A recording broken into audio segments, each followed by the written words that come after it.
Welcome everyone to our Shawnee Mission School Board of Education meeting for April 8th. Thank you for being here today. Our first order of business is the Pledge of Allegiance, and we welcome the John Deemer Eagles here to help us with the Pledge of Allegiance. Please stand.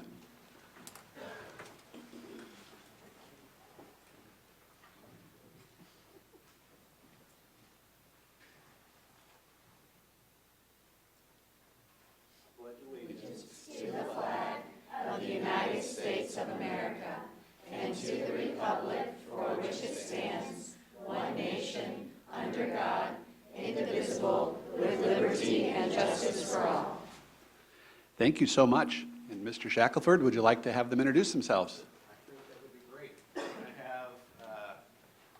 did a dry run this morning, so we're just going to have everybody circle around and just introduce themselves, first and last name, guys. And then if you want to, you can share something that you love about Deemer, okay?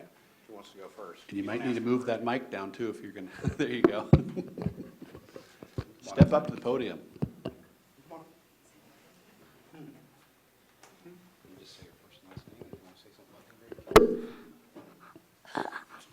Zachary Young, and I love about Dina making new friends. Thank you. I'm Isabel DeYoung, and I like how the kids are so caring and kind. Great. I'm Denia Threat, and I like how we build a community with one another. My name's Seven Donovan, and I like my teachers. Thanks. My name's Maggie Montgomery, and I like how everybody's kind and we are a good community. My name is Josie Barker, and I like how it's basically one big family. My name is Lexi Johnson, and the thing that I love about Deemer is making new friends. My name is Caitlin Wiseman, and one thing I love about Deemer is every student has an equal opportunity to do well.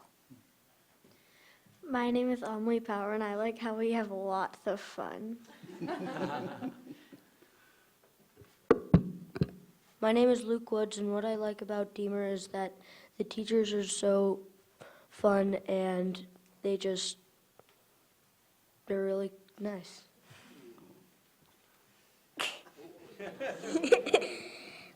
Hi, my name is Kyla Campbell, and what I like most about John Deemer is we have really fun field trips and all the wonderful teachers.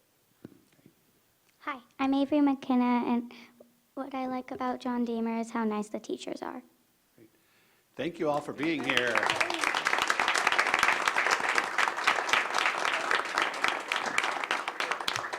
And like I told Mr. Shackelford, you're more than welcome to stay the whole meeting if you'd like.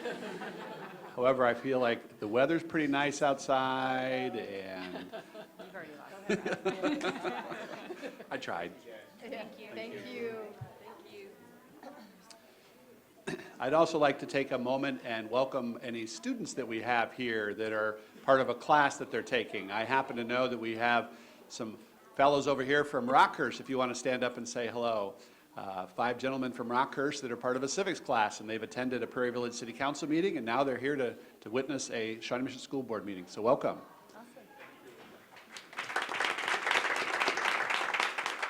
Any other students here?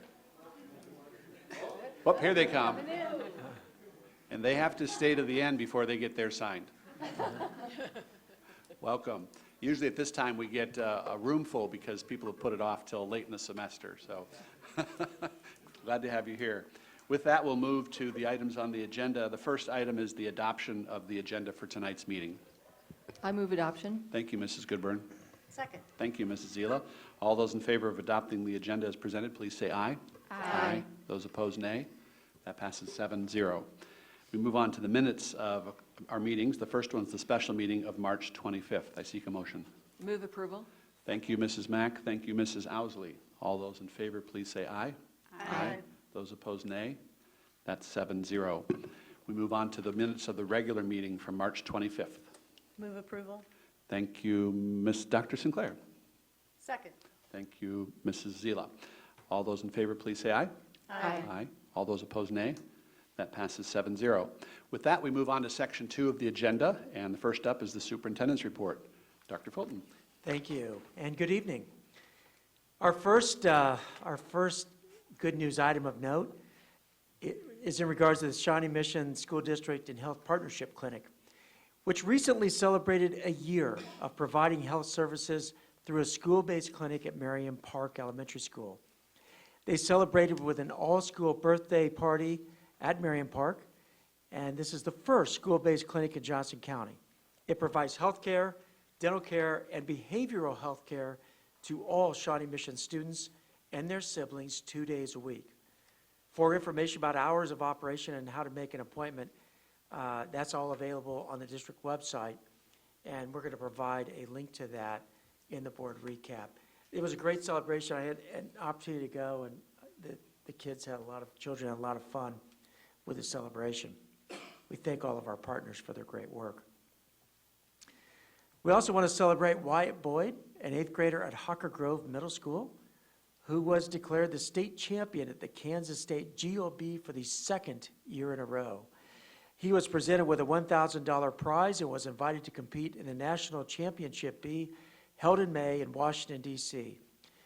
Boyd's social studies teacher is Patty Winkler. Congratulations both to Wyatt and to Ms. Winkler. Shawnee Mission students demonstrated scientific strength in this year's 2019 Kansas, Nebraska, Oklahoma Regional Junior Science and Humanities Symposium. Peyton Panovic, a Shawnee Mission West senior and a biotechnology student, earned first place recognition, a $2,000 scholarship, and qualified to present research at the National Junior Science and Humanities Symposium, which will be held later this month in New Mexico. Elizabeth Faulkner, a Shawnee Mission East junior and also biotechnology student, was selected to present a research poster at the National Symposium. Studi Dalal, a Shawnee Mission East senior, was named a finalist and was invited to the National Symposium to moderate presentations and present her research. Miles Martin, a Shawnee Mission East science teacher, was presented with the Teacher Award to honor educational excellence in STEM. So we want to thank all of our students, along with Mr. Martin, for just outstanding accomplishments. The Shawnee Mission School District Family and Student Services Department will be hosting a Spotlight on Student Wellness event this week. The district has partnered with several area agencies to provide resources and information to parents and caregivers. The event will be held from 5 p.m. to 8 p.m. on Wednesday, April 10th at Shawnee Mission Northwest High School. The event is free and open to all parents, guardians, and care providers. Attendees are asked to RSVP to reserve childcare. And there's going to be a link to RSVP and to find out more information, and that too will be included on the board recap. And that kind of highlights our key events in the district, but we had a very big event in the state that happened recently, as you know. This weekend, Governor Laura Kelly signed Senate Bill 16, the school finance bill, which provides approximately $90 million in new education funding in order to meet the adequacy requirement of the Kansas Constitution. According to the Kansas Department of Education, when the new funding from SB 16 is combined with previously enacted funding increases, the Shawnee Mission School District can expect approximately $9.8 million in funding to our general fund account. And you can see that general fund account circled on the slide. That's our operating fund. It is important to remember a couple of things as we reflect on this, these finances that the legislature and governor provided. And part of that is that next year, the funding increase that we see that we're going to realize comes on the heels of a long period of inadequate funding, not just in Shawnee Mission, but really across the state of Kansas. The current school funding lawsuit began in 2010 and was prompted by budget cuts that started in 2008. As we plan forward, some of our resources are going to need to be dedicated to begin to recover from those previous shortfalls. This school year, we've worked hard at providing you with regular updates and projections on our financial situation and shared with you some of the actions that we've taken to adjust to these budget challenges. As an example, we've shared the $1 million in cuts to Title I funding that Shawnee Mission has experienced and the changes that we're making in response to those cuts. Those cuts were achieved, that $1 million in cuts was achieved in part through administrative restructuring and cost savings over a 2-year period.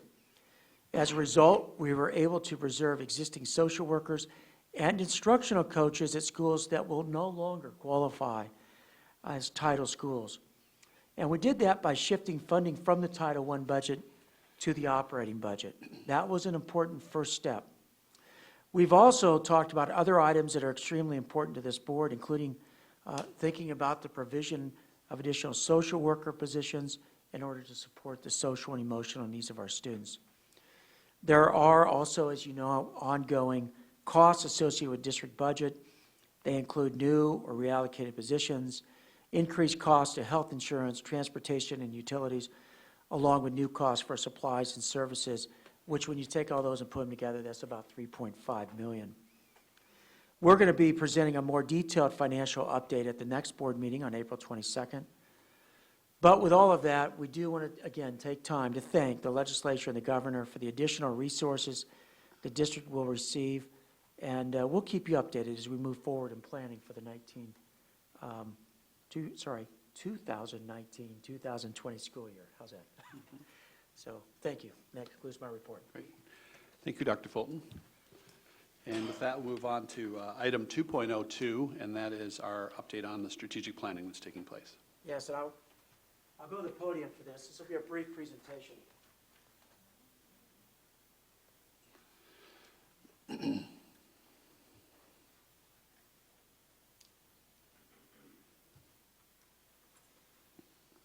As shared at our last board meeting, we are in the process of working with action planning teams to identify specific strategies that will be helpful as we implement the beliefs, mission, objectives, and parameters of our strategic plan. All of this fits really nicely into expectations of all Kansas school districts. And that expectation is that as school districts, we will plan for improvement in student learning outcomes. You see that represented in this slide. We're following, under the KISA model, a continuous improvement process where last year we spent time identifying needs. This year we're going through the process of determining our goals. That's true for district and building site councils, district level and building level site councils, as well as improvement teams. But importantly, we're doing an important value-added piece, which is we're going through our own strategic planning process, which will directly support KISA goals and objectives. As we go through this work this year, we spent a lot of time providing district-level data. That has been the foundation of our work. As we go into next year, we're going to spend time really looking at district and building-level data that helps to inform improvement on the 3 objectives that have been identified in our strategic plan. Now, I want to speak about that a little bit. As we go into this data work, there's a good deal of foundation that needs to be laid in order to use data effectively in the continuous improvement process. We have, through the use of district-level data, identified the need to focus on improving outcomes for all students. We see disparity in our data, and we want to address that. As we go into next year, we'll begin to drill down into building-level data. That will include those will include academic as well as social and emotional indicators, of which discipline data is one. In order to get ready for that, we're in the process of identifying research protocols that will be important to the public sharing of any data. Here's what I mean by that. When you share information in the public, you have to be extraordinarily careful that you do so in a way that does not violate individual rights. We will have, in some cases, schools with very low numbers of students in some of the disaggregated groups. We have to have research protocols in place to make sure that we don't do anything to inadvertently identify a student just through having a very small N. So we're going to go through the process of, and have been going through the process of identifying What are good research protocols when you're sharing data in public? How do we make sure that we protect student rights in that process? How do you use data to inform the improvement process and make good decisions? Some of those decisions take place at the classroom level as you work with individual student data. Others occur across teams of teachers, maybe math teachers at the secondary level, grade level teachers at the elementary level. You have to have protocols in place. We're establishing those protocols through our PLCs. And then the final piece is you also have to really begin to work with site councils in a way that is helpful as you think about big picture school issues. How are we doing as a school? How are we doing with all students? How are we doing with disaggregated students? How do we use this data and research to inform next steps in learning in this place that we call school?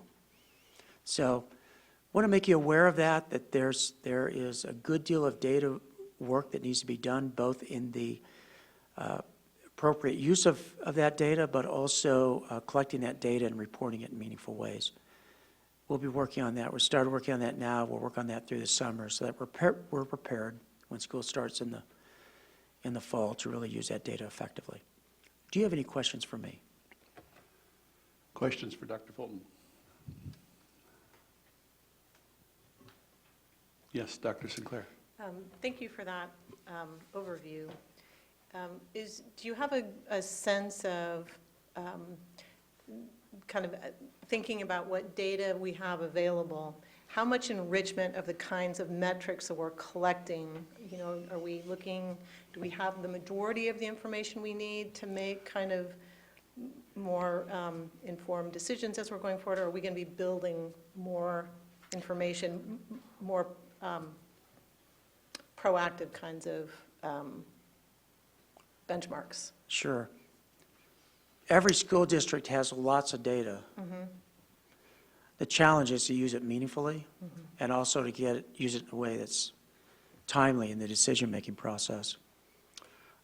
We currently do not have a data warehouse. That's important. You have to have a way to collect the data, create data dashboards, kind of look real time at what's happening.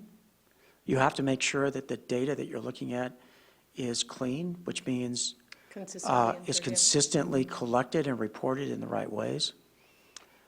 That's a lot easier when you're looking at academic data where there's a third party. For example, state test data is relatively easy, right? You take the test, it goes to the state, they report the data back. And so there it is. Any data that is collected at the school level and self-reported is always has a tendency to have human error involved. Oftentimes that's not intentional. It's just difficult to make sure that you have continuity in the way in which data is reported. And so that's work that has been going on, and we're still working on trying to get our data collection and reporting process clean enough to where we feel like the data that we do have is useful. And so that's work that will never end, but you want to get your data to a point where you feel like it's actually clean and usable, so you can actually make good decisions with the data that you have. So we have work to do. Some of that work will be done in preparation for next year. I will be honest with you, some of this is going to take a while. For example, you don't just drop a data warehouse or some solution like that into a system. You have to identify what that warehouse is going to look like. You have to design the data dashboards that go with it. That is realistically 18 to 24 month work. Now, there's things you do in the meantime. You don't stop, and you do use data, but it becomes more robust as you start to have the systems in place to help you work with data more effectively. Mrs. Ousley. So just for clarification purposes, because you sound really smart like an academic, and for the average parent, sure, I think the impression is that, like some of the systems we have in place, for example, Skyward, that it just has it already and it's just an issue of going in and printing it out. And it's not that there isn't information available, it's just that because there isn't a uniform process for how certain things are reported in each building, you aren't looking at something in a uniform way that's meaningful to build data sets out of because of the way Skyward is set up. So just to clarify, there's not oh, we can just go in and print everything off of Skyward and that's uniform and meaningful, because it's not, because the human error, it's not that it's error, it's just that there's variation in each building and it's not uniform throughout. Am I saying this in English in a way that's understandable? Yeah, simply put, the way that our data is put together right now in the district is extraordinarily cumbersome. And when you look at the depth and breadth of the data that we deal with, and we're talking huge files, right? Lots of data. So we have to begin to identify strategies where we can pull all that data together, make sure that that data is accurate, and then use it in a way that's meaningful for school improvement. But you're right. I mean, it's kind of spread out among a lot of different sources. And so that's part of what we're trying to do, is figure out a good game plan to put together. And we have been working on this, and we'll continue to work on it. What I want to make sure that the two messages that are important tonight is that we're committed to doing that work.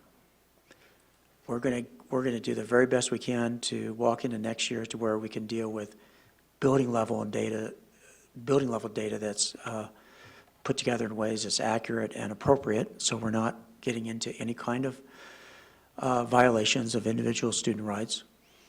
And then finally, we have some long-term work to do in terms of putting together a software strategy, if you will, to get data into one place where we can look at it, ask research questions, and quickly begin to find out answers to those questions. And that is not an issue, by the way, that's unique in any way, shape, or form to us. That's an issue that every district across the country deals with. Some are further along with others in the tools that they've developed to effectively work with data. And the building level data, that's for those communities to have the benchmark from where they're starting, and so that we can track progress as we move forward. Right. And once those are put together, that then becomes publicly available information, because then a report is completed on that building, as long as it's not violating a specific student's rights, because you were talking about that low N number. What that really means, if people don't know what N is that's a very small population of students, and that they could potentially be identified with that. Okay. But just that that information is coming and is going to be distributed to buildings, I'm presuming late summer, early fall, prior to the beginning of the academic year? Sure. Typically, what you do is you have a couple different audiences. One is you want to make sure that obviously principals and teachers have that. They're the first users, right? Mm-hmm. But also other users will be site councils, for example. And so we'll be putting together reports that people can use at their appropriate level. And so that's going to be exciting to roll out in the fall. But you hit on a key point. This is about continuous improvement. And in order to improve, you have to know where your baseline is. So this year has very much been about establishing our baseline at a district level. Next year, really establishing baselines at the building level. And then from that point on, it's about moving the ball forward in terms of continuous improvement every year. Mrs. Mack. Yeah, and just to follow up on that, to think about what it would look like in this district, we're familiar with dashboards. We've seen them in other districts. When you think about all of the elementary schools that we have, all the middle schools, all the high schools, and then the programs that we have on top of that, from Horizons to here in this building as well, it's going to be interesting, I think, as you go forward to see how if the dashboards will have similar features and then possibly unique features based on that building or on that population. But the goal is to have a dashboard for every building and then one for the district. Is that correct? That's what you do with dashboards. I will add this. The first and most important audience is really the learner. Right. And so you build this from the learner up, not from, say, the superintendent down. Because what's most important is, does the learner know where they are in the learning process? Where am I academically? Where am I socio-emotionally? How am I growing? What are the benchmarks that I'm trying to hit? I mean, it's the learner that really is at the center of the data, and then everything flows up from the learner. Other questions from board members? Thank you for the update. Oh, I do have a question. So where are we on the timeline? So June 24th, I think, is coming pretty quick. It is coming pretty quick. Action teams will continue to work through May, according to their schedule. We will then have a report on June 5th from the action teams to the steering committee. The steering committee will meet.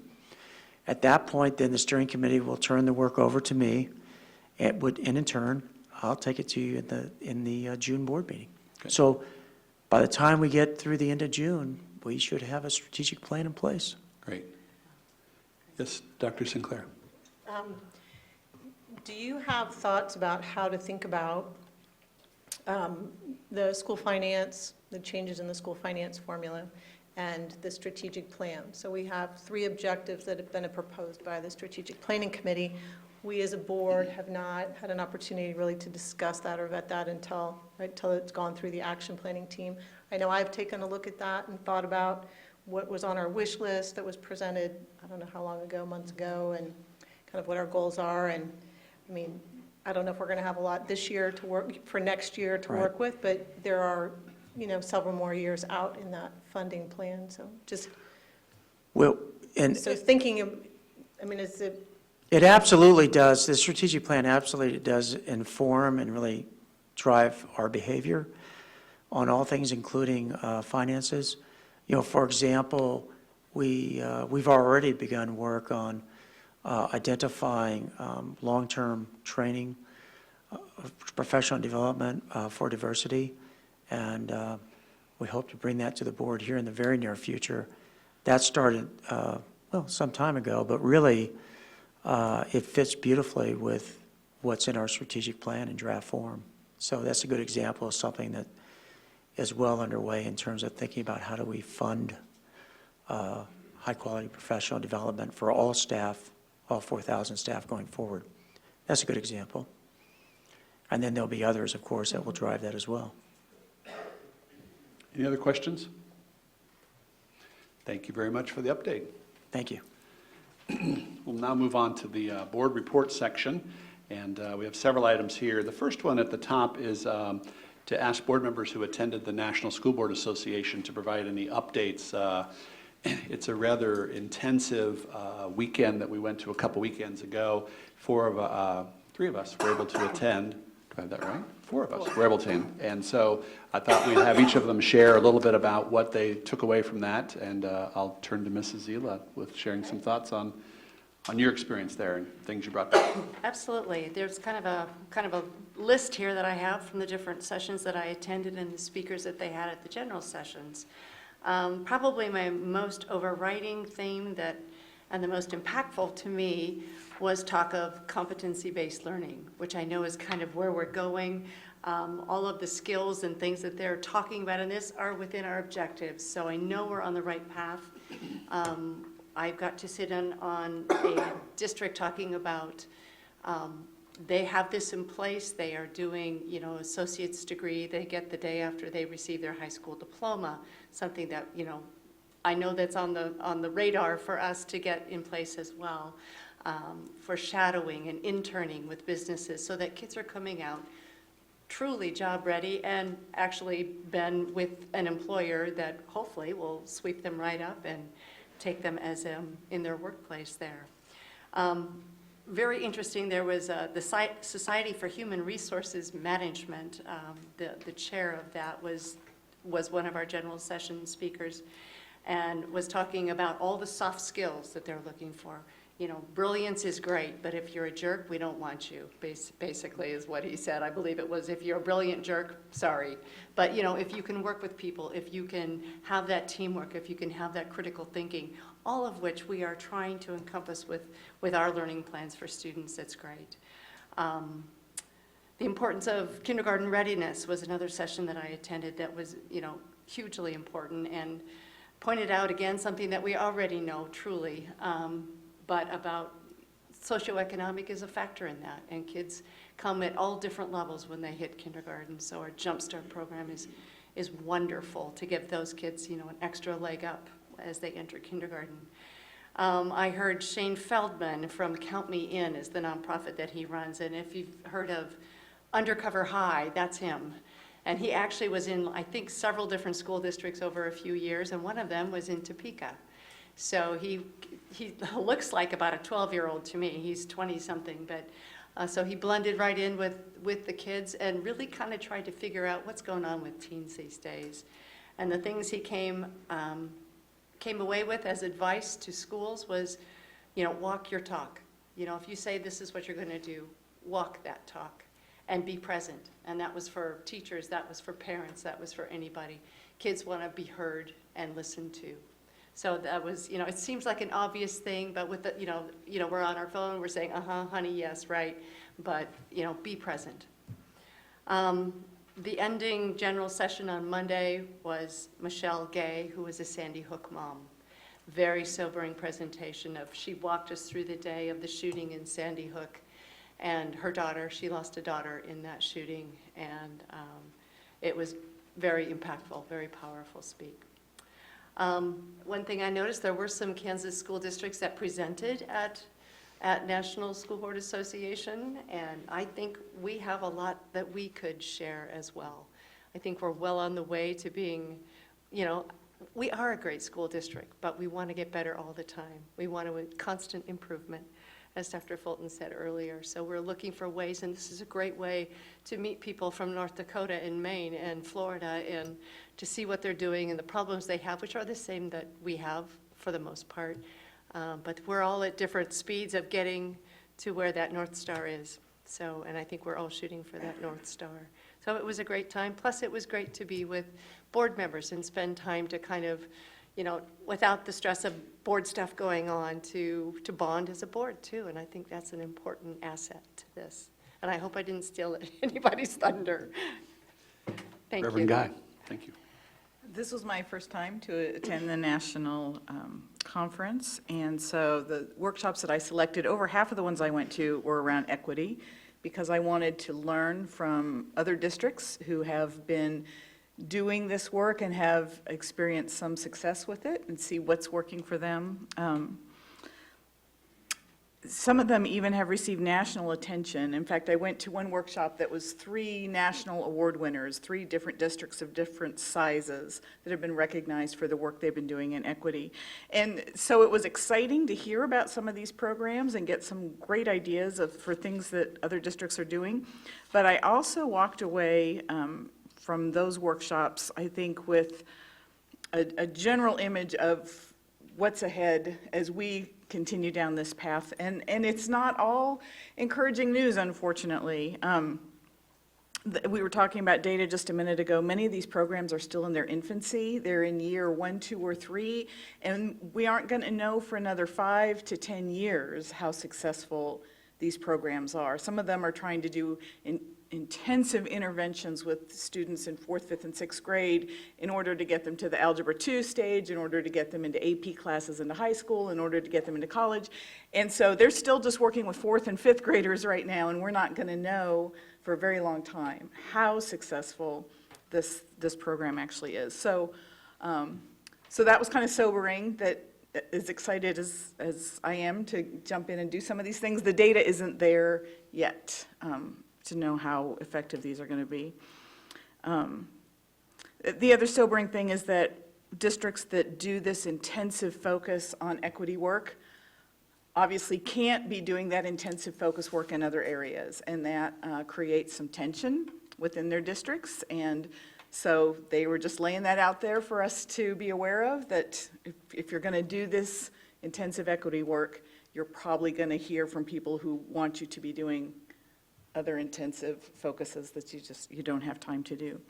And the milestones are small. The Des Moines School District has been doing amazing work. They were one of the national award winners in the large school district. They have 32,000 students. They have a fantastic coordinator of diversity and equity that's been working for 3 or 4 years now, doing phenomenal things. And so they asked her what her biggest celebration is so far in her work. And her biggest celebration is that last year, for the first time in decades, their achievement gap didn't grow. And that was the success. that it didn't grant. So again, that was kind of sobering for me to say, wow, you work at this for 3 to 4 years, and that's the result that they're seeing, which is a win for them. And one last thing that was sobering to me is that somebody from the audience asked in that workshop with the 3 award-winning districts what the diversity rate was within their staff, which is something we've talked about at length numerous times. All 3 districts said they were discouraged, but their staff was still over 90% white, with all this amazing diversity work that they've been doing. And so that was sobering for me too, and discouraging, quite frankly. So it was a mix of being excited by the programs that they're doing, and I'm excited to hear what our action planning teams now are going to bring to us for ways that we're going to advance this and put focus on this, some intensity on this. But I think now my eyes are open that this is we're going to have to take the long view. And this work is going to continue after most of us might not even be on the board anymore. Dr. Fulton might retire, but that work is going to continue. And so we have to go into this, I think, with the long view. So I learned a lot. It was exhausting, but it's really fantastic to hear from these districts that are doing phenomenal things. Thank you. Mrs. Owsley. So I tried to attend sessions that focused on how to build a positive culture, a culture where people are happy and they trust each other, and you can, when you have those high levels of trust and satisfaction, people are more readily able to meet their goals, because instead of working against each other, they're all working towards the same objectives. And one of the ones that I went to that I thought I really got a lot out of was about, it was the happiness objective, which sounds really kind of loosey-goosey, but it was concrete skill sets for leaders as to build, and so they provide it to superintendents and cabinets, and then they train all the educators, and the educators bring the skill sets to the kids. And the guy from Harvard who was giving the presentation has implemented it in a few different districts, one of which was the Flint district. And the superintendent from Flint, it was interesting because she said, you know, whenever anybody finds out I'm the superintendent of Flint, that their initial reaction is, oh, I'm so sorry. And she takes great offense to that because she has a great district and her kids are doing very well. And she said one of the reasons she likes this program is because everybody deserves to have happiness, and no matter who you are, you should have, happiness should be something that you have within your grasp. And then another superintendent that spoke was really kind of on the opposite end of the socioeconomic spectrum from Flint, wealthier district, and he said that one of the reasons they had emphasized building a culture of happiness was because the way we have systems set up right now, we're constantly moving the goal as to when it is that you're allowed to be happy.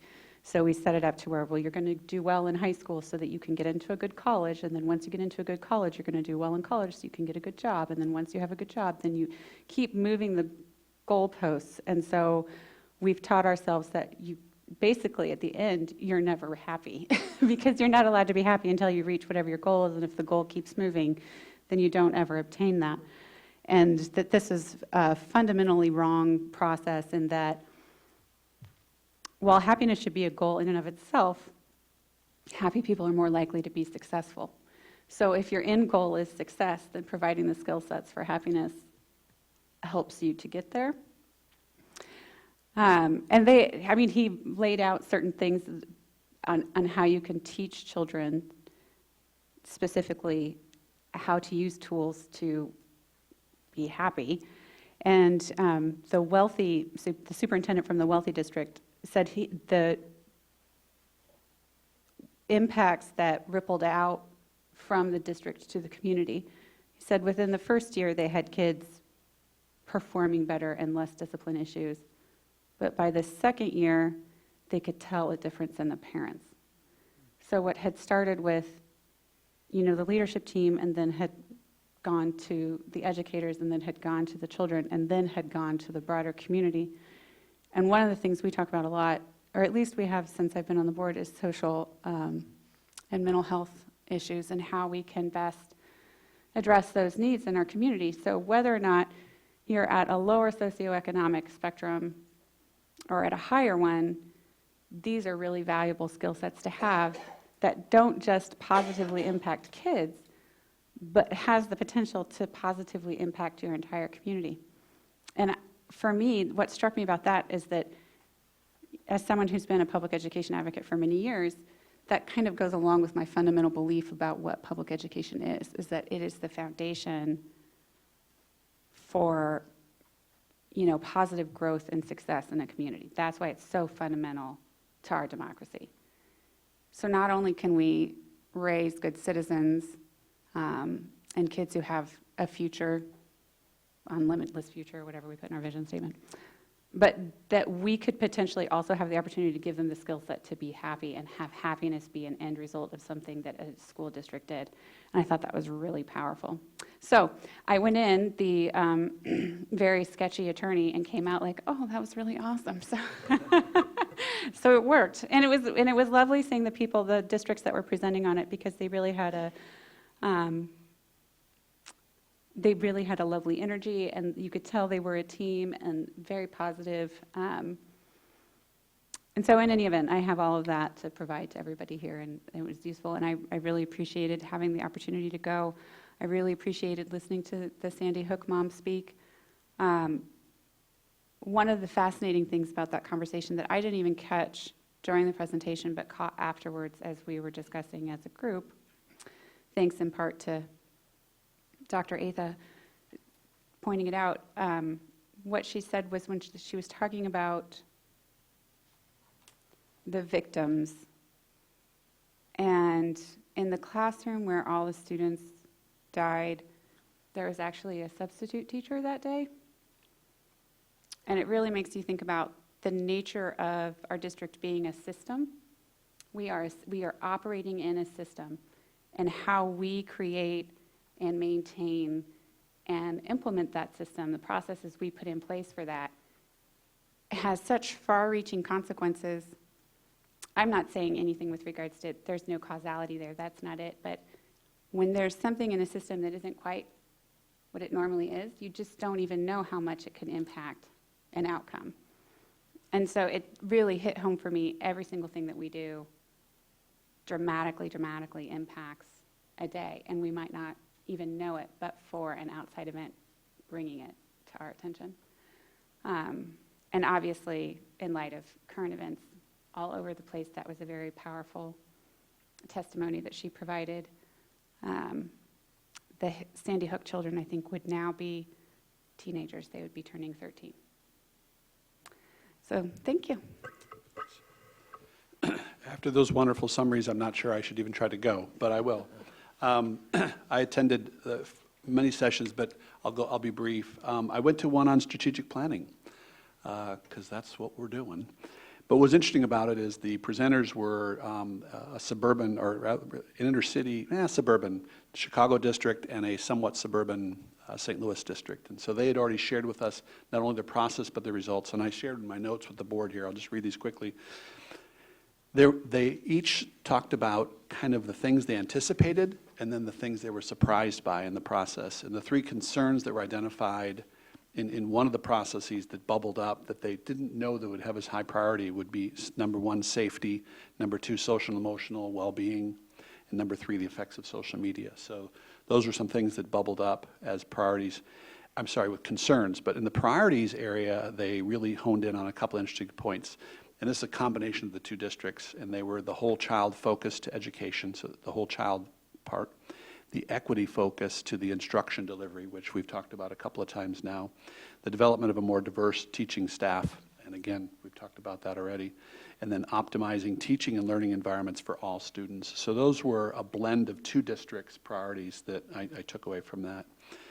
Went to a board governance workshop. Interestingly enough, they were discussing three modes of governance. I hadn't seen this dissected like this before, but they had the fiduciary mode, the strategic mode, and the generative mode. And that was a newer word to me. The fiduciary mode, they essentially said the question typically is either what's wrong or how much does it cost? Whereas the strategic mode is how are we going to fix it? What's the plan? Or in some cases it's here's what you need to do. But the third is the generative really means to look at it from multiple perspectives and really asking questions like what is the key question, or what are we trying to solve, as opposed to what we need to do next. And so there was a whole bunch of examples that I brought back on that, but the quote that I really liked was, in addition to oversight, a high-functioning board provides insight and foresight. And I thought that was an interesting perspective on our role. Competency-based education workshop, and there were lots of those at lots of different times. I'm glad I went. That was a completely new educational system conversation. I think that's one we'll hear more and more and more about. And then the last one was around constituent services, building a culture of trust. I love this quote here, and that is, the Board of Education is the window to which the district and community gets to see what's going on within. And I just thought that was very, very interesting. Then there was a fascinating discussion about constituent services roles as it relates or compares to that of a role of an elected state official or a federal official, and who the constituents are. And is the constituent the voter? Is it the patron? Is it the student? All the above. So again, fascinating, because we have lots of constituents we interact with.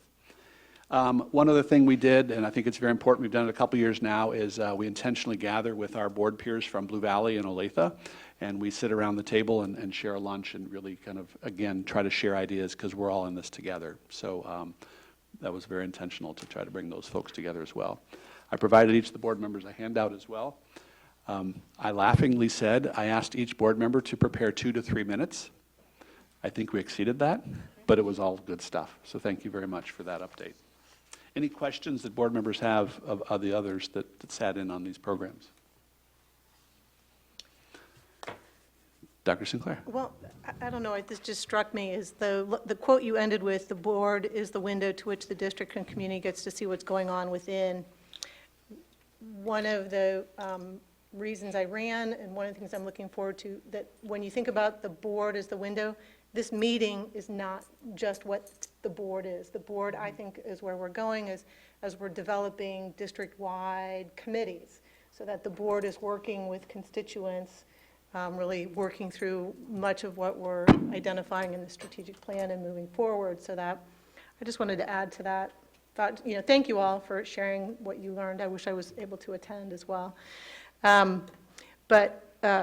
I think it's just important to note that when we think about the board being the window, it's not just this meeting, but it's also maybe, I think, what we're going to be evolving into and really bringing in stakeholders in our community into this process. Okay, thank you. Anyone else? With that, we'll move through some updates from our various work of the board, and I'm looking at my notes, and SMAC PTA, Reverend Guy. I don't have a new report this time, but I should meet with them again next week, so I'll have a report then. Thank you. Mrs. Owsley, any update from our Education Foundation? Wednesday, April 17th at 6 p.m. at Shawnee Mission North, Dr. Robert D. Samari is going to be speaking in their Distinguished Leaders Speaker Series, and that is free and open to the public. So if anyone wants to attend, Shawnee Mission North. Great, thank you. Mrs. Zila, Board of Directors, KASB. No new report there, thank you. Okay. And then legislative, Dr. Sinclair. I think of a couple of the top advocacy priorities of KASB, again, that aligned with Shawnee Mission, was the school finance formula. Kind of passing a plan was pretty significant in the bipartisan support. I think there were 107 legislators from the House and Senate who agreed to move us towards that. This year, really focusing on, I think, is just adding that last component to get us to an adequate level of funding, barring the court's ruling on that. But what I thought was so significant was that the amount of funding was really derived from what those actual costs are. So the way the state agreed to defining adequacy was really thinking about what are those actual costs and what information do we have most recently to help inform that as a state. And I think that will play into a very meaningful conversation as we move forward and think about what do we want for our students. What do we want them to achieve? What is our State Board of Education defining as goals and outcomes? And then what's the role and responsibility of the legislature to provide that adequate funding based on those costs? And then it brings us then to the board of how we maximize those resources that we have to achieve our state and district goals. So I think it's really exciting. There were a couple other, I think I might creep into Stuart's role now, so. Well, that's fine, and I'll share a thanks as well to not only our professionals that are on the ground and Dr. Atha and Dr. Little who provide us updates, but I was very aware of how engaged our overall Shawnee Mission community was. I mean, the amount of advocacy that was taking place, the amount of interaction with our state representatives during these key votes was pretty impressive. As all of us have a chance to talk directly with some of our state representatives, and they said, you've got an engaged community. They've been all over us, and keep it up. It's never ending, but that they really appreciate hearing from us, and that was very important, and I think that helped get a couple of things across the line.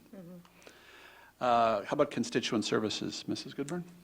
No report right now. Okay, thank you. And professional services, Mrs. Zila, any update there? No new update, thank you. Okay, well, we've got a new line to add to our agenda, and that is the Board Policy Committee. As we've done over the past couple of meetings, we've established the committee structures, and we approved the structure for our Board Policy Committee.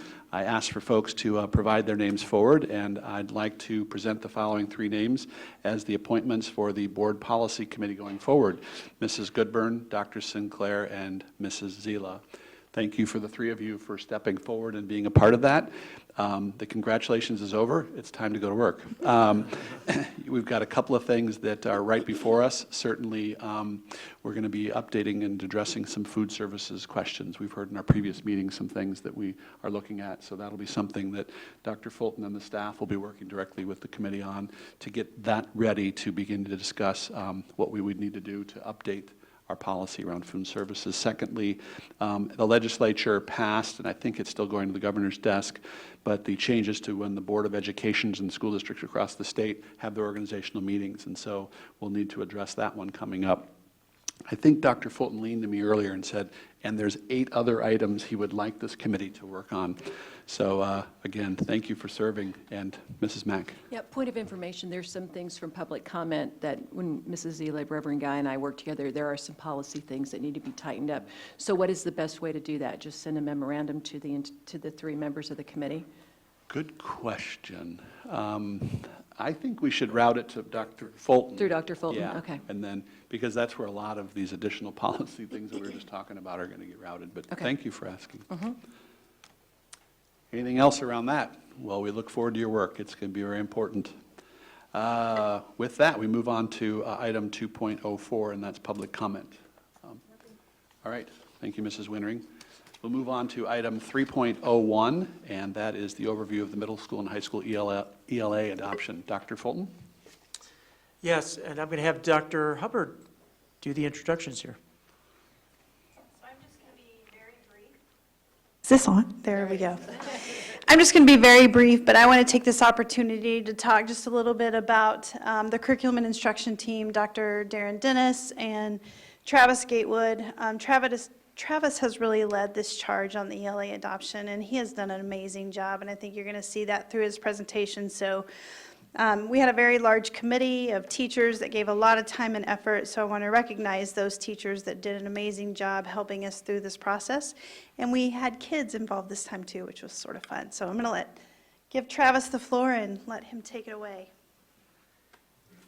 Thank you to the board and thank you to the district leadership team for your support of this ELA resource adoption. I'm really proud and positive of the work that was done by our ELA resource pilot team. Several of the members are in the audience tonight and would like to recognize them.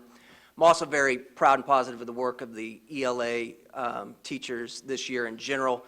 We've created curriculum maps for grades 7 through 12. We have identified priority standards, grades 7 through 12. We've set the stage for a lot of our reading intervention and programs for the next few years, as well as an emphasis on vertical teams going forward. And then tonight, we've brought to you a resource adoption on Pearson My Perspectives. So how did we get here? It started back in June when we wrapped up our curriculum maps. At that time, we sent out demo codes to all the ELA teachers. We started our research process at that time as well. By giving the teachers the codes, they were allowed to test drive and try out the resource, and eventually narrowed our focus down to the McGraw-Hill Study Sync product and the Pearson My Perspectives product. That same time, we narrowed down our pilot team to 26 teachers. We were pretty proud about this. We had a fourth of all of our secondary teachers participating, grades 7 through 12 all represented, all 10 buildings represented, classes from co-taught to advanced placement classes represented, so we felt very good about our pilot team. They were trained in September for the first resource, which was the McGraw-Hill Study Sync resource. They then piloted that for the first quarter. Then they were trained on the Pearson My Perspective resource. That was piloted during second quarter. And then we met in January for our final recommendation meeting. Throughout the process, we had multiple ways to gather feedback. We had an ongoing weekly feedback form through a Google form. That's where they could provide kind of in-the-moment updates and feedback on what was working or not with the resources. It also gave us an opportunity to address questions and problem solve along the way. We used an Ed Reports rubric as our final summative feedback piece. Teachers scored the rubric on both resources and then also provided comments. When we gathered in January, we sat around the table by grade level and collaborated around those rubrics to share the positive and negatives of each resource before reaching a final vote. We also used a Google form to gather student feedback, which teachers distributed to the students. I'm going to speak a little bit more to that in just a second, but we gathered feedback from over 1,200 students in the process as well, which I was very proud about. And then we took one final definitive vote through a Google form where it was a yes, no for each resource, and I'll share that information here with you as well. So from this slide here, we can see that we had over 1,200 responses from students represented in all grade levels. The student vote was kind of a push, about 50-50 for both resources, but there were a couple extra items at the end that I wanted to share specifically with you tonight. We asked an extra question about whether students preferred to read from a digital or print resource. As you can see in the results there, with the 1,200 students, we still had a 53% of a student vote for the print resource. Question 2 then also asked students whether they preferred to annotate online or on paper for those close reading, reading comprehension skills. And as you can see here, 60% of students still preferring paper to do that. So that was feedback that helped drive our final recommendation, along with all these other factors here.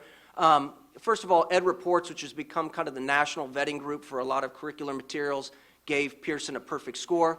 When we took that final definitive vote amongst the pilot teachers, it was a 21-5 vote for the Pearson product. As we just mentioned, the students wanted that balanced approach to print and digital. The text within the Pearson are diverse, they're evidence-based, their standards align. The units also follow these intentional learning progressions that match the Hattie research, which our Curriculum Instruction and Assessment Department has been studying this semester. We spoke a lot about soft skills and social emotional character development just a minute ago. There's a lot of self-regulation strategies built into the units as well to teach some of those soft skills, plus some collaboration protocols for when students are working together, which we really liked. For the first time, and as long as I can remember being a long-time person in Shawnee Mission, this gives the ELA teachers an online tool as well to differentiate for interventions and enrichment. That is going to be a powerful tool for us to leverage in the classroom. And I think another point that was just mentioned from the board, one of the other pieces in picking Pearson was we had a lot of purchasing capacity with our contract, and I think teachers are very excited about growing, diversifying, making more inclusive, modernizing our reading selections so that students see themselves represented in the text. And thanks to those snow days was actually kind of a benefit. It slowed us down and allowed teachers to make some really intentional and purposeful decisions, and we've had some great vertical team talks around what our literature is going to look like and making sure students see themselves in that literature going forward. I'll speak to these next couple points in just a second, but also on kind of the bottom line financial piece, Pearson gave us a great competitive bid as well in this process. So we're looking at an 8-year contract with an optional 2-year extension, and there you see 3 novels per license. So we're looking at over 35,000 novels that we're going to be able to pick up and divide amongst our teachers to, again, modernize, diversify, make more inclusive our literature. It's also going to help us build our instructional capacity as a district with the ongoing professional development schedule that will come with this. So we should see a push there. We're also getting a national headliner as part of this with Kelly Gallagher, a big name in the ELA community, who will come in next spring of 2020 and run some PD with our ELA teachers. The IT department liked the fact that Pearson was moving to the Clever rostering platform, which should allow for better access on and off site, as well as better communication between Pearson products.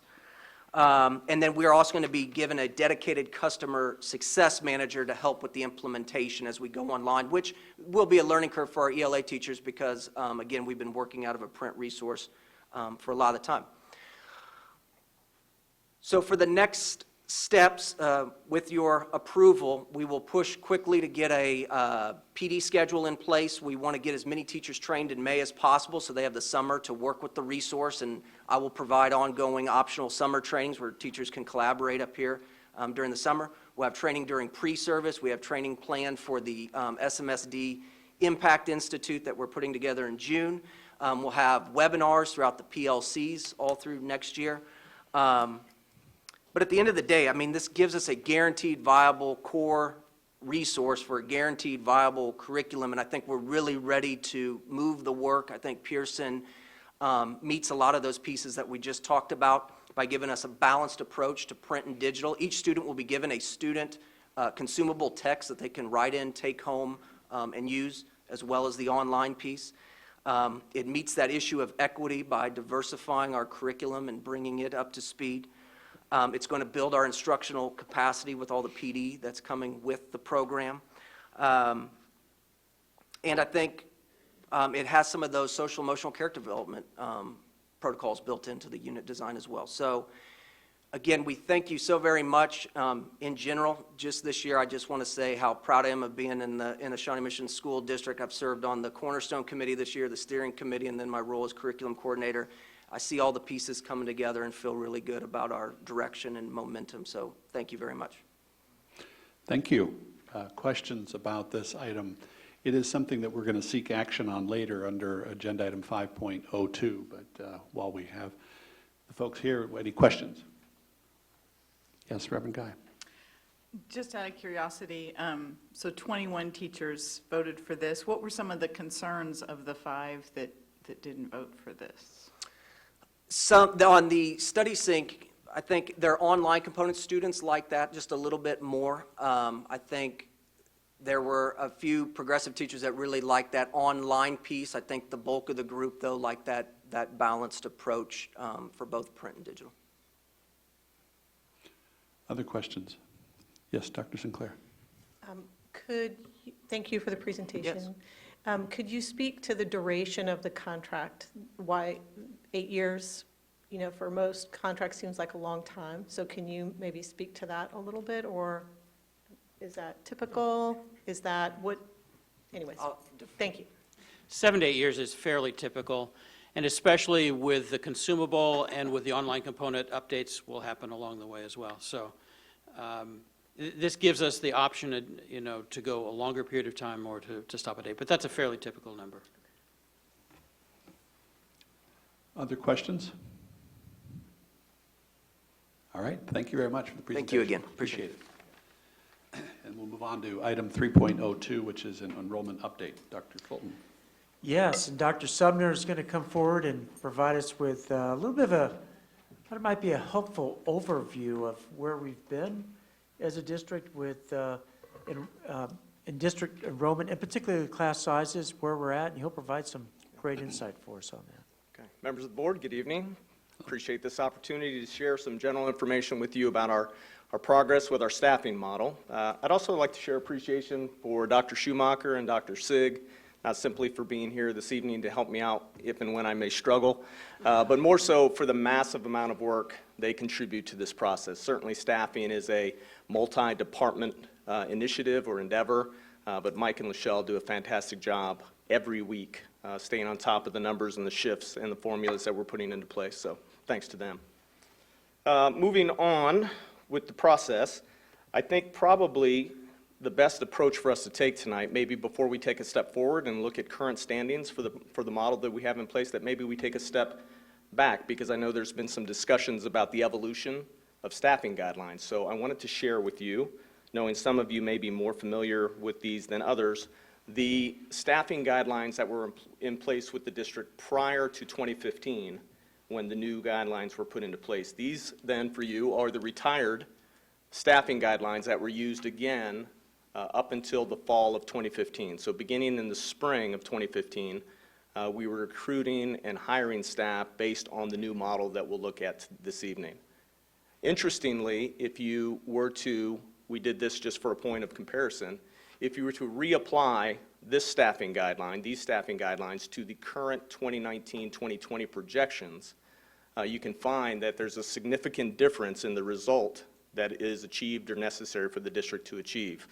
If you were to go back to these guidelines, we would actually be reducing 67 existing classroom sections for reduction in staffing costs of $4.9 million. So I think there's a worthy acknowledgement here of some growth and value in the fact that the model that we now staff under pays a little greater attention to the classroom size initiative that's become so important in the minds of our staff, our families, and certainly that benefit our students. These are the new staffing guidelines that were adopted in 2015. This is the model that we staff to exclusively. Everything within this table drives the staffing at the elementary level. And as we discussed in January, it is a very complex and specific model that we follow. This is simplifying it to a significant degree, but what we would tell you right now, based on enrollment numbers today, and we talked in January again about the shifts that occur weekly from the time we launch this model in January until students arrive in August. Right now we have, with the application of these guidelines, we have 26 sections of the 687 K through 6 sections that exist in our district. We have 26 that are on our watch list. And we talked a little bit a few months ago about what that watch list is, but this is what the watch list is defined as right now. Any section, K2 right now, that has more than 23 students but does not exceed the cap of 24 goes on the watch list. Any section in grades 3 through 6 with more than 26 students but not going beyond the cap of 27 is on the watch list. These are classrooms. We're watching every section every week with fluctuations, new information on enrollment. But these are the sections that we are watching most specifically for the opportunity or the need to adjust their staffing allocations. Right now, if you were to, people say, well, if they're that close, why don't you just hire somebody today? And the first answer is because these numbers will change and change and change. So we can't overreact to the figures that we see today. We watch them like a hawk. We make team decisions between the I-Lead team, the HR team, and the building principal. And we determine when it is best then to begin looking and then to ultimately hire new staff. If we were to make a move on the 26 sections that were on the watch list right now, we would be spending just under $2 million. And the investment of $2 million is not the challenge. I hope we've been very clear about that, especially in our conversation in January. The challenge is not the investment in additional staff. The challenge is doing it at the right time, because probably half of the schools or half of the sections that are within the watch list now won't be 3 weeks from now, but they'll be replaced by somebody else. So you can see the focus that has to be on this and the very intentional work that has to be done between departments and with the principals to know when we zero in and when we make those decisions. We use a lot of data that's been collected, trend data that's been collected over time to know when a school is probably more stable with their enrollment and when there's likely going to continue to be shifts. So we apply all of that information to making those decisions. But the bottom line is, once we exceed those guidelines, the process for looking to add somebody begins. So I just wanted to bring them up one more time and then answer any questions you may have. Again, it is early in the staffing process because staffing, we talked in January, staffing begins in December and it ends in August. And that's really the way it is now. We will be working these numbers, we will be working this process well into July, and hopefully not very much into August. But every year, an anomaly occurs, something occurs that the trends didn't point to or nobody could predict, but we're as responsive in August as we are in April. I'd be happy to answer any questions you have. Questions from board members? Mrs. Zila. I would think that at the beginning of the year, the kindergarten numbers must just throw you into a tizzy. I mean, because kids walk in the first day and go, what, I had to re-register and let you know I was coming? So how big of an influx is that? Or do you have teachers in reserve to kind of figure out how Sure. to Kindergarten, handle? of course, is the most difficult to project. So our current model basically is to use the existing kindergarten enrollment and build from there. It is the one that we watch most closely. It is the one that we count on principals to gather local data most effectively through Kindergarten Roundup and other activities like that. We send constant messages out to communities asking them, if you haven't enrolled, if you haven't pre-enrolled, please do so now.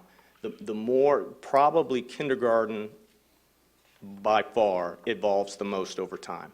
But we do. We have an early hiring system that you're all familiar with. Now that pool of candidates it evaporates fairly quickly once we get into the spring and start placing people. But again, as we watch these numbers, it doesn't take a section to exceed capacity with regard to the staffing guidelines for us to begin a search.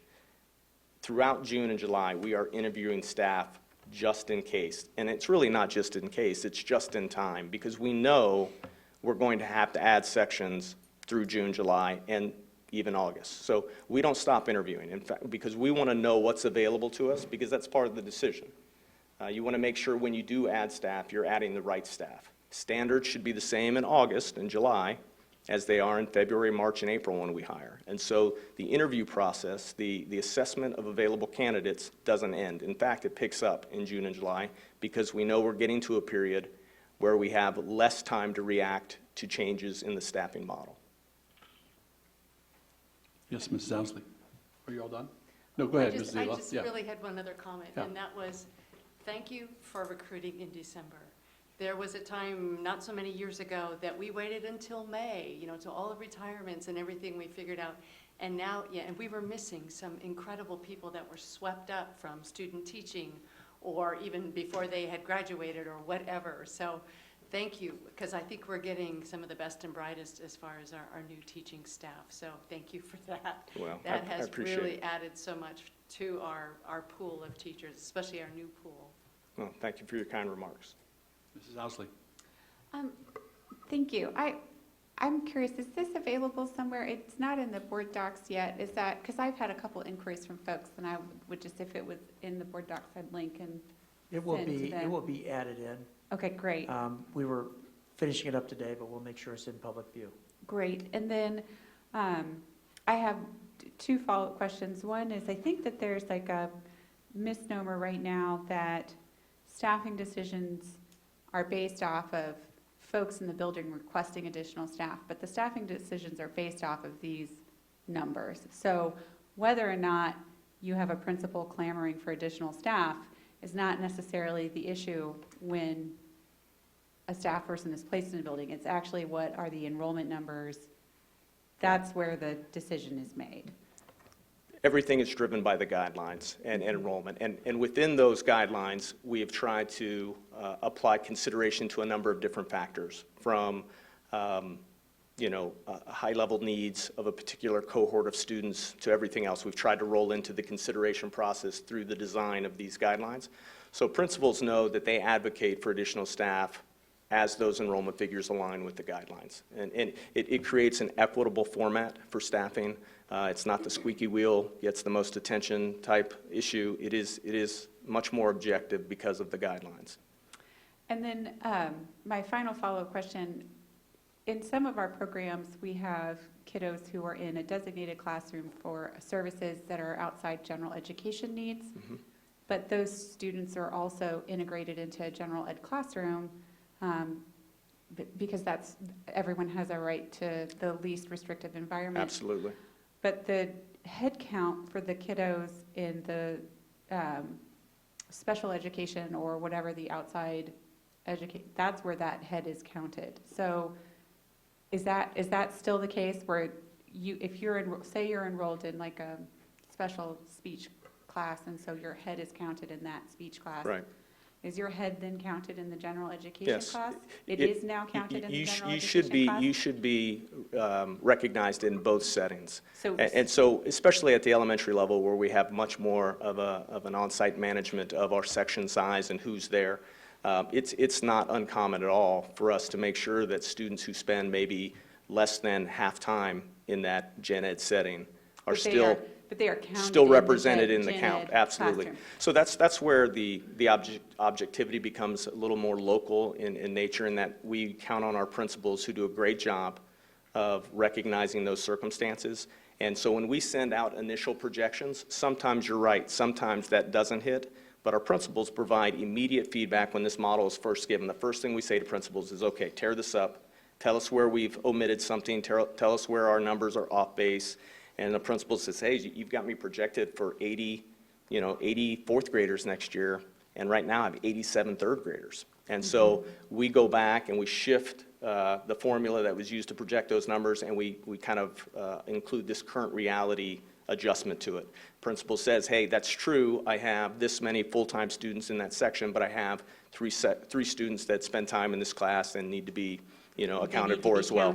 That's right. So that is not always been the case, and so that is actually, that's an improvement, because one of the reasons I got involved in public education advocacy was because my daughter's class was at the maximum limit, but then we also had kiddos in the class who joined for general education purposes, which put us over the limit, but at the time finances did not allow for that accounting, so that's good news. Yeah, we would want to make sure that we work with principals to determine who's where and how often they're there, because those figures should absolutely be part of the consideration process for these guidelines.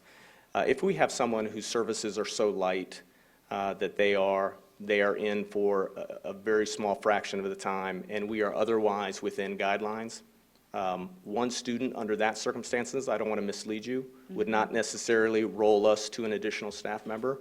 But certainly, if the time spent in that class and the number of students having a similar experience with such, the principal would certainly be in a position to build a case to say, hey, this should be considered as us going beyond the guidelines. Thank you. Yeah. Yes, Mrs. Goodburn, then Mrs. Mack. Thank you for this, and for your presentation. How about middle school and high school? Sure. So, Okay. That's my question too. So I know it changes a little bit because It does. now it's based on enrollment, and the students all enrolled in January, February timeframe, somewhere in there. So can you? So a similar process in that prior to 2017, we did not have a targeted set of staffing guidelines. And Dr. Schumacher, with the assistance of Dr. Gilhouse, really initiated a process that was a significant shift from what we used to call the sit and debate for additional staff process. It was the squeaky wheel got the attention, and staff was allocated in a fairly non-standardized form. It seemed to work, but it wasn't as clean and certainly wasn't as objective as the process that's in place now. So we've established a benchmark for section size, class size and class ratios that we are transitioning to more slowly at the high school, because things were fairly out of coordination with that type of model. So rather than going to a school and saying, hey, we've got this new model in place, and for you to be compliant with it, we need to take 9 FTE from you this year. That wouldn't have been good for anybody. So we have tried to hold people harmless as we adjust to these standards. Right now, you would find at the middle school and high school level that our class student-to-teacher ratios are anywhere from 21 to 25 across the middle school, which we think blend nicely with the philosophy that we're trying to achieve K through 12. The exception to that would be a program like Horizons, where the ratio is closer to 1 to 16. So, but becoming more standardized at the secondary level by far than we've ever been, and doing so in a very positive way, I believe. And at this time, are you all really more concerned with like retirements that happen throughout, and like maybe a special teacher at a high school who's teaching a special class and trying to replace that person? Is that kind of where you're, I mean, I know you're busy with the staffing and everything at the high schools too, but is that a concern or? Well, on the I watch? I would share this. Every week that passes now, being in April, it becomes more challenging, right? It's like anything else. The longer we go, we live in a very competitive market for recruiting in Johnson County. A lot of wonderful school districts on both the Kansas and Missouri side, all of whom want to hire the same people. So the more time that passes, the greater likelihood there is that the folks that you were seeking have found a position somewhere. So we want to hire as early as possible, so the earlier we get notice on anybody who's leaving, whether you're a phenomenal third grade teacher or a physics teacher at the high school level, the sooner we know, the better we can prepare and find a suitable replacement for that position. April, we still feel good. May, still confident. June and July get scary. And August is a challenge. Because when you look at the number of teacher ed candidates that are being produced in our region, and you align that with the number of large school districts in the metropolitan area, the supply and demand does not work out.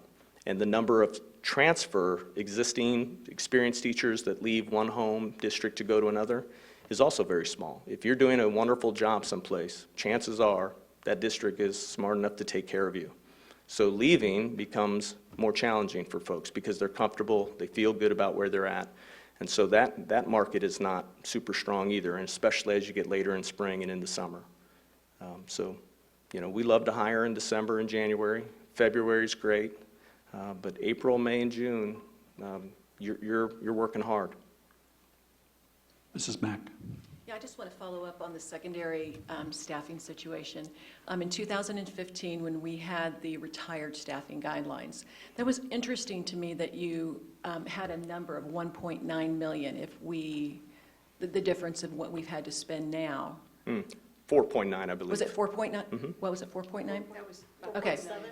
Because we have now put more emphasis, and this is my observation from being on the board, is that we really targeted lower staffing guidelines in the elementary schools. We also took, the families no longer pay fees in the elementary schools. We put a lot of resources into our elementaries. And the philosophy is you really build education at the earlier years and you will reap the benefits in secondary.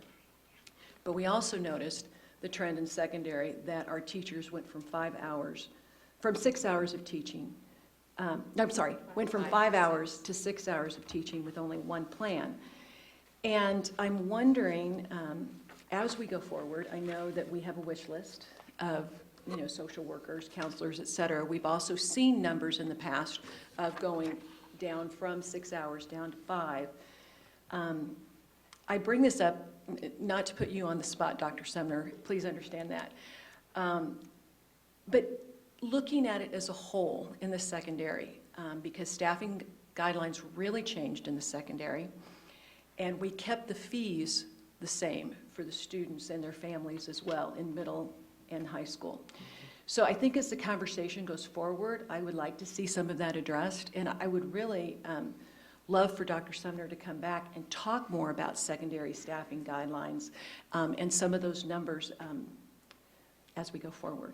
Is that fair? Yeah, we can certainly do that. And this is a great conversation because when you think about that $5 million that was committed to lowering elementary class sizes, that happens every year. And so you do have this you know, you compete for resources, right? We heard about a curriculum adoption and, or curriculum resource, really, it's not curriculum, it's the resource adoption.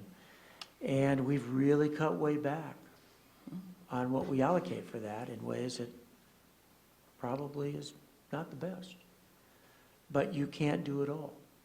And I think that's the ongoing challenge we're going to face is as we begin to think about what we want to prioritize in our funding, what are those things that research would suggest are going to make the biggest difference?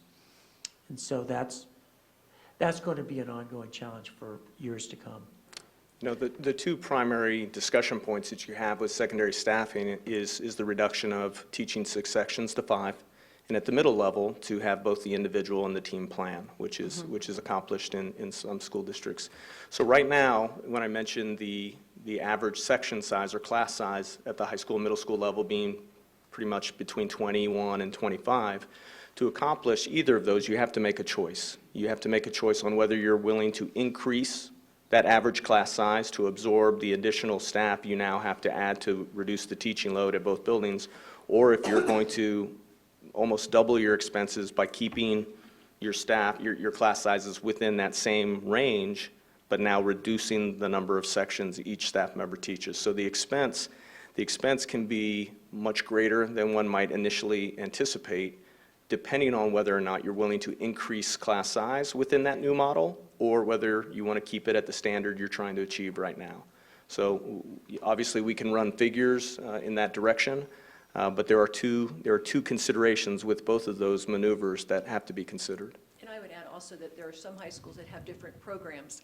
And so what Mrs. Owsley was saying earlier about how you have kids that may have different needs and they're all in the same classroom, you have to look at that as well. No question. Mrs. Ela. I have kind of a tangential question for you. We're talking about recruitment, that we're starting early in December, much earlier than we used to.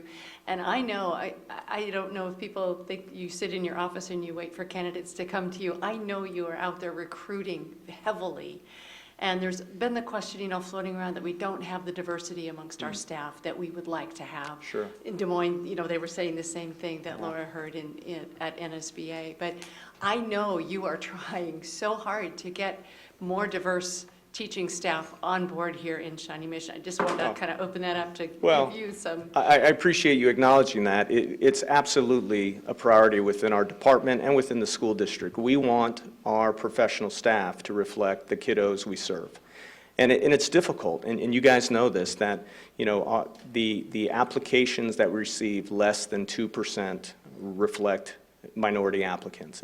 It's a problem within our profession, and it is a challenge that is experienced by all Kansas school districts and on the Missouri side as well. We have initiated new opportunities to try to build relationships. We have had both a fall and recruiting trip to the southeast part of the country, in Alabama, Mississippi. We've been to Alcorn State, Auburn, Alabama, Delta State. Help me out, guys. Southern Mississippi, Mississippi State, Alabama State. We're trying to build, and this is the thing, we can't just show up and say, hello, we're Shawnee Mission, we'd like to take as many of your minority candidates as we can. That's not going to play well. We're focused on building relationships with the leaders of the schools of education at these universities to help educate them about who we are as a school district, what our goals and challenges are, how we see them as being a partner in possibly addressing some of those. And then slowly over time, getting to know their students. We don't just want to show up at career day and student-teacher interview day. We want to come out and speak to their students. We want to talk to them about our communities. We want them to understand what we look like and who we are here. And just like we recruit local talent, we want to recruit them and show them the benefits of coming here and working within our system. This year was our first year in the fall and spring to accomplish that, and I think the results have been fantastic from a relationship building standpoint. There are not busloads of students coming from Mississippi and Alabama to come teach in Shawnee Mission this year, but we have their attention. It's a start. We've started connecting with them, and we think over time, this is a strategy that may pay dividends. So we're trying. And effort alone is not enough. I understand that. We are a results-oriented team, and we hope that we'll be able to accomplish that over the course of the next few years. Awesome. Thank you. Yes, Dr. Sinclair. Can I take us back to the elementary staffing guidelines? Yes, ma'am. Can you speak to our title schools and the staffing guidelines in our title schools? Is there a priority there in trying to keep those classrooms on the low size? Are there models around, and again, I'm putting you on the spot. No, I should be on the spot. This is what we do. So honestly, the answer to that right now is, though we have discussed that, because some of us have experience with doing just what you're referencing in other places. Right now, as I tried to say, probably not very well earlier, all of the consideration that we have for Title I or students with pressing needs is rolled into these guidelines. So if a principal came to us, and they had all 3 sections in 3rd grade were at capacity, that's not an add yet. And typically, if you have 3 sections, we want at least half or more to be over by 1 before we add. But if a principal came to us and said, hey, listen, we're struggling in this way from an ELL perspective, a title perspective, a special needs population perspective, that's a conversation we have outside of the typical or norm response. So we certainly want to be open to those discussions, but the general answer to your question is even those factors are typically built in to the guidelines the way they are. I don't know that that's the way it will be moving forward, but the honest answer right now is that's the way we operate. Yeah, that would be something I'd been interested in learning more about, your thoughts and discussions about. Certainly. We can certainly bring it to a future board meeting, talk about secondary. I do want to thank Dr. Sumner and his team for what they do. It's always difficult, particularly when it's your child, and you're sitting at the top of that ratio. You're thinking, there are a lot of needs in this class, and it would be great if we could add another teacher. We understand that. But it's critical that you work within this ratio system, because otherwise you really run into some pretty significant cost issues. And this is the equity piece. It's not about who can advocate better than one principal advocating better than another principal. It's our job to make sure that we're equitably staffing classrooms. And again, I think just going from the previous guidelines to these guidelines and making that $5 million commitment every year, that's, kudos to the board and the community for doing that. Anyone else? Thank you. Very informative update. Thank you for your time. This brings us to the consent agenda. This is the consent agenda listed under 4.0 and 4.1 rather. And first I'll see if any board members would like to pull anything off for individual consideration from the consent agenda tonight. Seeing none. I would move approval of the consent agenda. Second. Thank you, Mrs. Zila. Thank you, Mrs. Goodburn. Any additional questions? All those in favor, please say aye. Aye. Aye. All those opposed, nay. That passes 7-0. We move on to item 5, which is our action items. And the first one is item 5.01. Dr. Fulton, any updates before we seek a motion to approve this one? No. Board members, would you like to move a motion to approve the item under 5.01? Move approval. Thank you, Mrs. Goodburn. Second. Thank you, Mrs. Mack. Any additional questions on the item? Seeing none, all those in favor, please say aye. Aye. All those opposed, nay. That passes 7-0. The next is item 5.02, and this is the ELA instruction resource that we had the presentation on earlier. I'll seek a motion. So moved. Thank you, Mrs. Zila. Second. Thank you, Mrs. Goodburn. Any additional follow-up questions? Yes, Mrs. Mack. I don't have a follow-up question, but I do have a comment that I would like to make. And I know everybody agrees with me that Mr. Gatewood, that was an incredible presentation. You really did a terrific job. Dr. Dennis, thank you. We really know what we're voting on. And more than that, I wanted to point out, you talked about the additional training that teachers have to do over the summer. Sometimes we don't think about teachers in that manner, and they do work all year long. And I just wanted to point that out. And also all the teachers that helped with the pilot programming. Teachers do a lot of extra work that we don't really give them a nod very often, and I wanted to point that out because you said that during your presentation. And again, thank you. Thank you. Anyone else? All those in favor of the motion, please say aye. Aye. Those against, nay. That passes 7-0. On to item 5.03, and this is the approval of construction contracts. Dr. Fulton. Dr. Atha is available to respond to any questions that you may have on this item. Anyone have any questions about the proposal regarding the Flex Theater at South? Move approval. Thank you, Mrs. Goodburn. Second. Thank you, Mrs. Owsley. All those in favor, please say aye. Aye. Those opposed, nay. Pass 7-0. Thank you. This moves us on to board comments tonight. I'll turn to the board to see if they have any comments that they'd like to share as we wrap up the meeting here. Yes, Mrs. Mack. Was that a stretch or your hand up? That was not a stretch, although I'm freezing Okay. out here. Yes.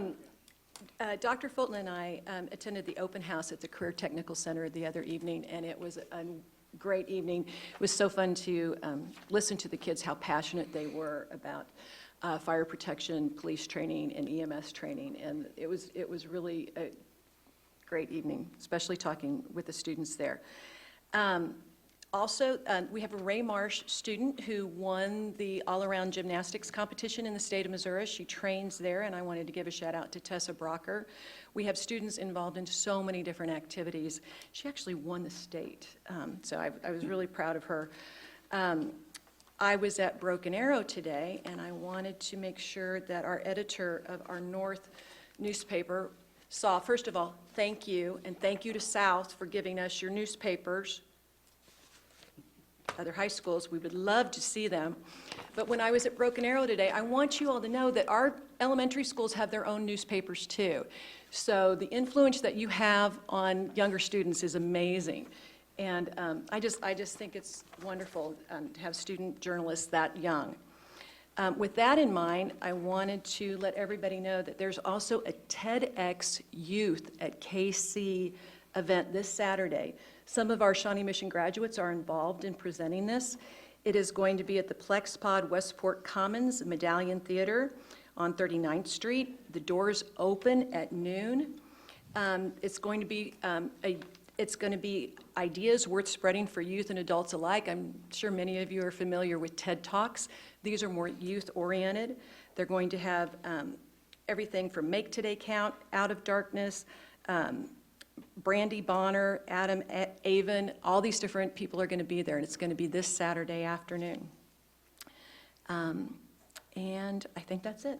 I just wanted to promote that. And Wednesday night, I hope to see a lot of people out at the wellness seminar at Shawnee Mission Northwest. Great, thank you. Other board members? Yes, Mrs. Owsley. So with regards to the passage of the education funding bill, I know there's a significant amount of relief from a lot of folks. One, because it looks like this may be the first year since 2010, next academic year, that we'll have a constitutional level of funding. So if you had a child who started their education career in 2010, they have not yet been educated in a system that was constitutionally funded in the state of Kansas. And when we talk about systems, when you have that sort of critical neglect of a system, no matter how excellent it is, you're going to feel the weight of that, and there will be consequences from it. So I think it's really a phenomenal moment to think about having adequate funding. But to also keep in mind, in 2008 and 2009, the per pupil funding was $4,400 a student. And what we're looking at for next year, that's constitutional, hopefully, if the court decides that it is still only $4,165 per student. So while we're definitely making strides, there's a lot to keep in mind with regards to context and perspective and where we could still potentially go. But definitely savoring the moment and what that means for what we're able to do for students and for our educators in our community. And so thank you to all of the legislators who supported this and who supported our schools. It's very much appreciated. Great, thank you. Dr. Sinclair. So I have just three quick comments. I'll start with the school finance and add on to Mrs. Owsley's comments. And that, again, I want to thank our area legislators and those across the state who voted to support the School Finance Conference Committee, which was really supported by the State Board of Education's recommendation and the governor's plan. So we are moving back into a place not only that is closer, that is based on the last time we were previously funded at a constitutionally adequate and equitable level,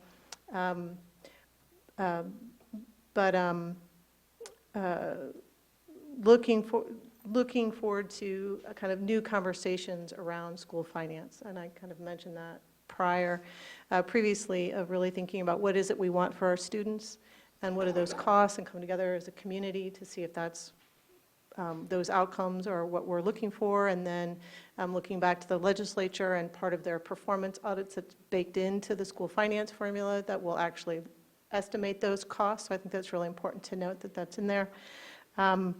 And to move forward with maybe a conversation about what is meaningful accountability. How do we inform those decisions that we're making at the state level and at the school level? So I think that's another big conversation that Kansas will be having, and I hope Shawnee Mission can be a leader in that conversation as well.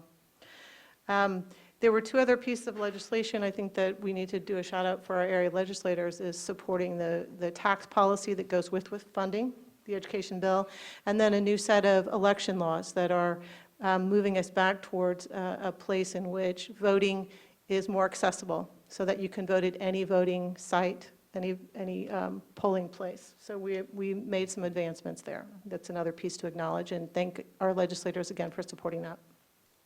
I did have on here just another shout out for the Department of Family and Student Services putting on the Spotlight on Student Wellness on Wednesday night. That starts at 5. And then one last piece, I wanted to give a shout out to the Shawnee Mission East PTSA.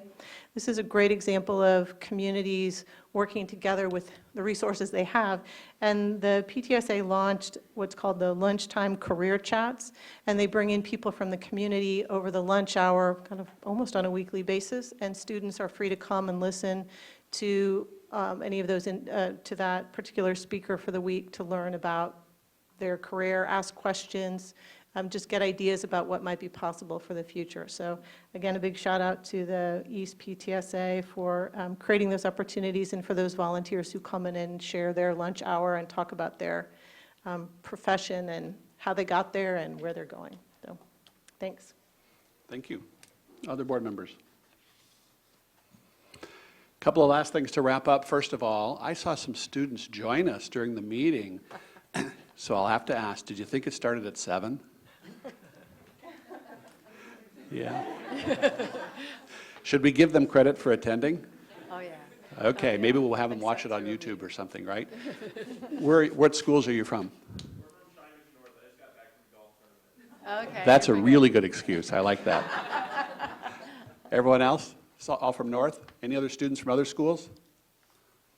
Well, if you need anything signed, Dr. Fulton will be up here to sign something as well at the end to acknowledge your attendance today. And I guess we'll let it go that you got here a little later. One other thing is I'd like to turn to my board for a second and extend an apology. Last meeting, I stepped out the standards of protocol, and I wanted to say I'm sorry that I took it upon myself to engage a patron that I turned to and also apologize, that in fact that was outside our standard of protocol. I engaged in a conversation that was not anticipated, and that wasn't fair.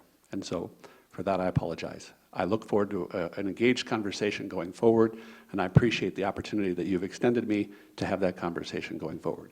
You voted to me to be the president of this board, and I don't want to do anything to jeopardize the trust that you put in me, and I felt after reflection that I did not hold myself to that standard. So for that I apologize. With that, our next meeting is April 22nd. Thank you for being here, and we have a motion for executive session. I move we go into executive session to discuss litigation with our legal counsel pursuant to the exception for matters which would be deemed privileged in the attorney-client relationship under COMA, and the board will reconvene in the boardroom. We're taking a 5-minute break and then 15 minutes for executive session, so 20 minutes from now, so that would be 8:05. Is that where are we at? That's right. So 8:05. Second. Thank you. It's been moved and seconded. All those in favor, please say aye. Aye. Those opposed, nay. That passes 7-0. We will be coming back to go into executive session again a second time, but there will be no business conducted after that. With that, we are done. Thank you for being here.